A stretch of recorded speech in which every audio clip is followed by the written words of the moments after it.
গ্রামগঞ্জের ক্রিকেটে কেউ ক্যাচ ছাড়লে বন্ধুরা প্রায়শই বলে, তুই কি টাকি মাছ ধরিস? শুনতে হাস্যকর শোনালেও বাংলাদেশে গলি ক্রিকেট থেকে এই টাকি মাছ ধরা রোগের সংক্রমণ ঘটেছে আন্তর্জাতিক ক্রিকেটেও। ওয়েস্ট ইন্ডিজের বিরুদ্ধে চলমান অ্যান্টিগা টেস্টে ফিল্ডিং করতে নেমে প্রথম সেশনেই ক্যাচ মিস হয়েছে ৩টি। এরপর হাত ফসকেছে আরও ২টি। ক্যাচ ধরার মতো অবস্থা ছিল আরও একটি।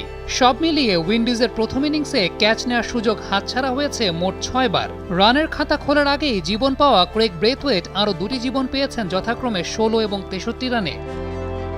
২০২২ সালে এখন পর্যন্ত টেস্ট ম্যাচ ক্রিকেটে বাংলাদেশের ক্যাচ নেওয়ার সম্ভাবনা তৈরি হয়েছে ৬৯ বার, যার ২৪টি সুযোগই নিতে পারেনি টাইগাররা। টি-20তে দশাটা আরও বেহাল। হাই ইন্টেন্সিভ এই ফরম্যাটে গেল এক বছরে ৩৯টি ক্যাচ ছেড়েছে বাংলাদেশ। ব্যাট হাতে গত ১৭ ইনিংসে একটি হাফ সেঞ্চুরি করা শান্ত গত ৩ বছরে তার কাছে আসা ১১টি ক্যাচের মধ্যে মিস করেছেন ৫টি। অথচ সাম্প্রতিক সময়ে ফিল্ডিং নিয়ে যথেষ্ট সিরিয়াস ছিল বাংলাদেশের টিম ম্যানেজমেন্ট। কাজ করেছেন রায়ান কুকের মতো ফিল্ডিং এক্সপার্ট। মাঝে এক সিরিজের জন্য কাজ করেছেন রাজিন সালে, এখন কাজ করছেন শেন ম্যাকডারমট। দেশি বিদেশি মিলিয়ে ফলাফলটা একই রকম।